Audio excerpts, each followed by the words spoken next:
Panama పత్రాల్లో కొత్త పేర్లు బయటకొస్తున్నాయి. తాజాగా యునైటెడ్ అరబ్ ఎమిరేట్స్ యుఏఈ అధ్యక్షుడు షేక్ ఖలీఫా పేరు బయటకొచ్చింది.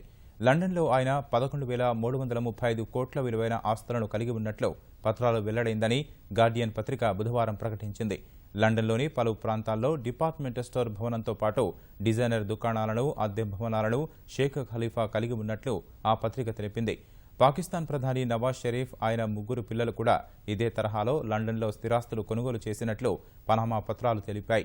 షరీఫ్ కుమార్తె మరియం లండన్లోని ప్రఖ్యాత పార్క్ లేన్లో 2 ఫ్లాట్లను కలిగి ఉన్నట్లుగా గార్డియన్ వెల్లడించింది.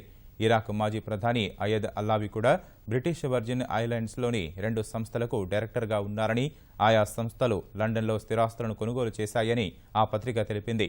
తైవాన్ అధ్యక్షుడిగా ఎన్నికైన చాయ్ ఇంగ్ వెన్ సోదరుడు చాయ్ ఇంగ్ యాంగ్ 2008లో ఒక విదేశీ కంపెనీని ఏర్పాటు చేసినట్లుగా పనామా పత్రాల ద్వారా వెలుగులోకి రాగా, ఈ వ్యవహారంతో ఆ దేశ ప్రతిపక్షాలు తీవ్రంగా విరుచుకుపడుతున్నాయి.